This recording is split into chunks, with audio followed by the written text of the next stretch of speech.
La perversion narcissique, on entend ce terme un peu partout, souvent pour parler d'une relation toxique. Mais et si ce n'était pas qu'un simple problème individuel? En s'appuyant sur l'analyse du miroir social de la perversion, on va explorer une idée assez dérangeante. Et si ce trouble si intime n'était en fait que le reflet de notre société tout entière? On a tous un peu ce sentiment, non? Que la manipulation, les doubles discours, sont devenus presque normaux. Au travail, en politique, et parfois même dans nos cercles proches. On va tenter de comprendre d'où vient cette impression, et surtout, ce qu'elle révèle de notre époque. Alors, commençons par un vrai paradoxe. La perversion narcissique semble omniprésente dans nos vies, et pourtant, elle est quasiment absente des diagnostics psychiatriques officiels. Comment est-ce possible d'avoir un tel écart? Ok, mais de quoi parle-t-on exactement? Il faut oublier l'idée du simple narcissisme. Le concept, qui nous vient de Paul-Claude Racamier, décrit une violence psychique bien plus précise. C'est quand une personne manipule, souvent de façon très subtile, pour protéger son propre ego, quitte à détruire l'autre au passage. Et c'est là que le décalage est fascinant. Comme on le voit ici, d'un côté, il y a la psychiatrie officielle avec ses manuels comme le DSM-5, qui considère ce concept comme rare, ou même qui l'ignore, et de l'autre, il y a l'expérience vécue par des milliers de personnes, au travail, en famille, qui racontent une histoire radicalement différente. La question qu'on peut se poser est donc, la science serait-elle en train de rater un phénomène social majeur? Alors, comment se fait-il que ces comportements, qui semblaient autrefois confinés à la sphère privée, soient devenus si visibles tout d'un coup? C'est ce qu'on va voir maintenant. On a assisté à une sorte de révolution anthropologique. Pendant des siècles, la famille a fonctionné comme une boîte noire, où la violence psychique restait à l'intérieur, à huis clos. Mais avec toutes les transformations sociales, l'émancipation des femmes, la fin du modèle familial unique, cette boîte s'est ouverte. Le privé est devenu public, et la violence qui était cachée s'est retrouvée exposée au grand jour.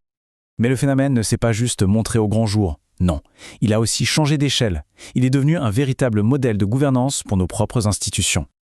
Le point qui est crucial ici, c'est que cette logique n'est plus seulement une pathologie. C'est devenu un principe d'organisation. Pensez au management qui demande d'être autonome, mais en même temps d'obéir sans discuter. Ou à la communication politique qui joue avec les émotions. Ou même à la bureaucratie et ses demandes complètement absurdes. Dans ce système, l'individu est poussé à s'adapter et parfois il devient lui-même manipulateur juste pour survivre. Et cette citation, elle illustre cette idée à la perfection. Ces comportements manipulateurs ne sont plus l'exception. Ils sont devenus une sorte de grammaire sociale implicite, un langage que tout le monde est censé comprendre pour naviguer dans le monde du travail et les relations sociales d'aujourd'hui. Mais quelles sont les racines économiques derrière cette transformation? C'est ce qu'on va explorer. L'argument central est provocateur, c'est vrai, mais il est puissant. Notre système économique a trouvé le moyen de tirer profit de la détresse affective. La douleur intime est devenue une ressource. Le mécanisme, quand on le décompose, est implacable. Première étape, les ruptures sociales se multiplient. Deuxième étape, chaque séparation alimente le marché immobilier, les avocats, chaque détresse nourrit l'industrie pharmaceutique. Et l'étape finale, c'est l'isolement de l'individu. La dissolution des liens familiaux, qui servaient de rempart, le laisse tout seul, vulnérable face à la machine économique. Tout ça nous amène à la question finale, face à ce reflet que nous renvoie la société, comment peut-on résister? Et voilà, on est au cœur de l'analyse. L'individu, avec des comportements pervers, n'est pas un monstre qui sort de nulle part.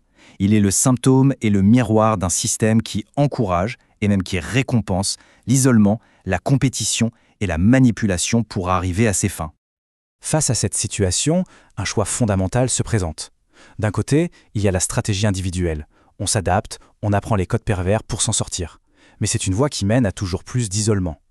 De l'autre côté, il y a une voie collective, celle de la résistance, en reconstruisant la solidarité, la pensée critique et une éthique partagée. Bref, en refusant de jouer ce jeu. Et on va terminer avec cette question qui est finalement la seule qui compte vraiment. Si l'individu n'est que le reflet d'une logique sociale beaucoup plus large, alors la vraie question n'est pas seulement de se protéger individuellement, mais de savoir comment, tous ensemble, on peut changer ce reflet.